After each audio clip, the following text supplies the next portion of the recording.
Keith has done his wire twisting job here, and what he's done, he's taken the lights from the front of the dash that were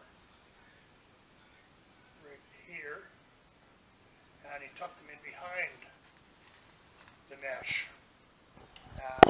I think it looks a whole lot better, and it's looking good. Last light is only 3 lights. yeah. There. Turn her Okay, on. turn her on. There. That's a lot better.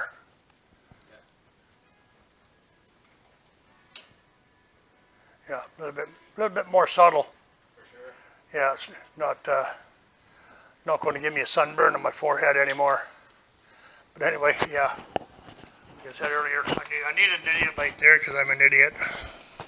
I don't know enough to turn my signal light off until I turn the key off. But anyway, thanks, Keith.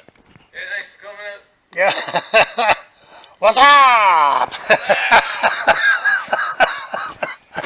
Nice job. Yeah. So anyway, yeah, we got this here all torn apart. Had to replace my what do you call that? Speedometer cable. And in order to do that, I have to had to tear up all my floor because I got to modify the linkage for the gear shift.